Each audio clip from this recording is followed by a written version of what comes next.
Welcome back to Daytime. Well, I think the official face for March break for many parents is just trying to figure out what to get the child to do to keep them occupied, to make sure they don't blow themselves up done good, because that was always the worry that my parents had with us growing up. And maybe you don't necessarily feel comfortable with your child in the kitchen. Well, let's look at some other options. Let's get outside, let's get inside, let's get out to the park, and here to just inform and entertain us, our resident fabulous mommy blogger extraordinaire, Erica Klutstra of bassgiraffe, joins us. Welcome back to the show. Thank you. Welcome back to the show. Yes. Yes.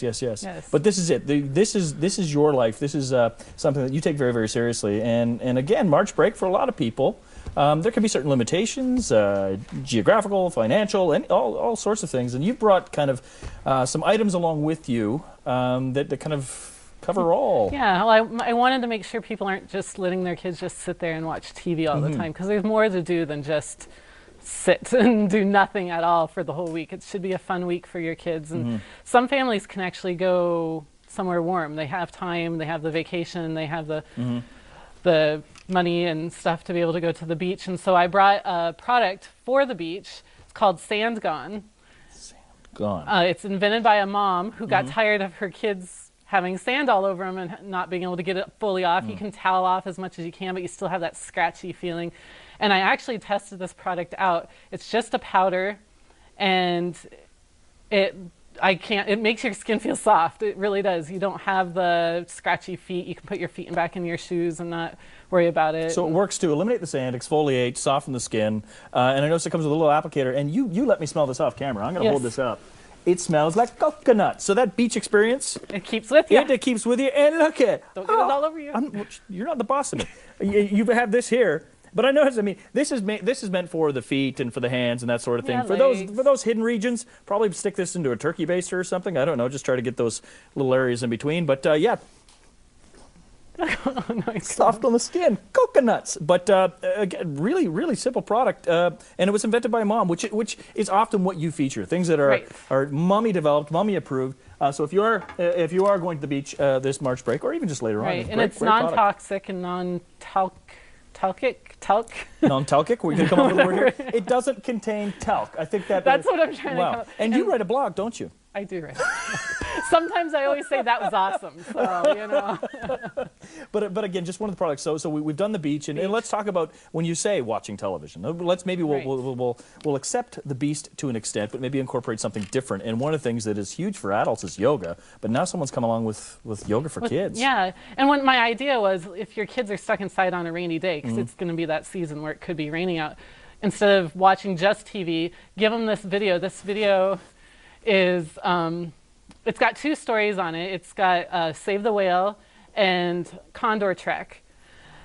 And basically it's this guy giving a story, and instead of, like right here, we are being alligators, and we are going towards the eggs. See, my parents wanted me on meds for these sort of situations. But this is actually a downward dog instead, but they say we're being alligators. So, and then the Save the Whale video, well, here we are. This is actually still with a Condor Trek. We are snakes, but that's actually the cobra move in yoga, but we're pretending to be snakes. And I love that traditionally, if you do try to get kids to do these sort of activities, you notice that they're kind of, at least mine did, wandered off fairly quickly. So by incorporating into this story scenario where you're interacting with the story while still being physical, phenomenal. And also I love the fact that it's meant to be a shared experience. So there you are with your daughter doing yoga. And they don't think they're doing exercise. Linda's like, I just want to do, Save the Whale, and I want to go surfing. So we do like a surfing move. That's actually the warrior move in yoga, but she's thinking, I want to go surfing, instead of feeling like it's work and, the exercise. Lie, cheat, and deceit. That's Erica's mantra for parenting. Just kid them into things. But again, so we've done indoors. We're looking at doing yoga. What about outdoors? Well, I had a problem at first thinking of something for outdoors, and my daughter Linda was like, Mommy, we don't need things to do things outside. And she came up with the idea of doing like an obstacle course with jump ropes and stuff. And this all came from a dollar store, so you don't have to spend a lot of money. doing some kind of fun running activity. But also every year my daughters and I go out to the local parks and the local school and we pick up garbage. So I brought a pair of gloves that I wear and the pair of gloves that Linda wears. So obviously you don't want to touch garbage. And then when we come home, we sit and we sort it into recycling bins and compost and stuff. And I'm teaching my kids to be kind to the environment, but we're also getting physical exercise, going outside, doing something for the community. And she thinks it's fun. She can't wait to do it again. I was going to say, the lessons learned sit on so many different levels, and I love that, again, especially nowadays where you see kids with an environmental and social consciousness that I think that children with a byproduct of the 80s and 70s, it kind of eluded them. It's great. And getting back to the inexpensive items brought into an obstacle course situation, unfortunately, there is this great disconnect with kids and toys where it seems everything's got to be automated in order for it to be relevant to them. But getting them back to using these simple items and creating something that's not only physically active, but activates the brain as well. Right. Well, and like Linda can't jump rope yet, but she's like, how about we just jump over it 5 times and whoever can do it the fastest wins that part of the race. Or like she actually is very creative when she comes up with the ideas of using this stuff outside. So we use trees, we run around the tree and then come back and touch another tree. And she has lots of fun coming up with different. And especially in this area, they're in Waterloo region, there's so many great spaces that you can go out that are, the number one component that is so appealing is that they are free. You can get out to these great spaces and interface with these, with nature. Yes. I almost have to do it in quotation marks now because you don't see many kids out playing, and this is something we really need to return to. One question I have never asked you, and I don't mean to put you on the spot. Sorry if I'm doing. I've got about 90 seconds here. When reviewing products, is there any one kind of key the feature that catches your attention right away and makes it worthy of kind of reviewing? I always think of either if it's going to be something I'm going to like interesting, or if it's going to be something my kids like.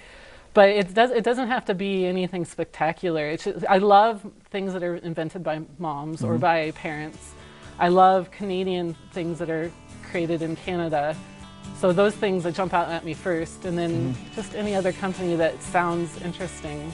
And very quickly, do you see, is there an evolution happening right now in these sort of products and services for kids? Is it getting better, more environmentally friendly, more material friendly? More environmentally friendly. A lot of kids' toys and products, parents will tell me, oh, I'm sending it to you in a compostable bag or something like that. So. Wow, great. It really gives you a lot of hope and optimism about these sort of things. bassgiraffe.com is the place to go to find out and read Erica's blogs. And again, if you're a mommy searching for an idea this March break, great place to go. And always a pleasure to have you on the show. For the umpteenth billion, do you want to say hello to the kids? No. Maggie's napping and Linda's at school. All right, there you go. They're not watching right now. More daytime to come, so stay with us.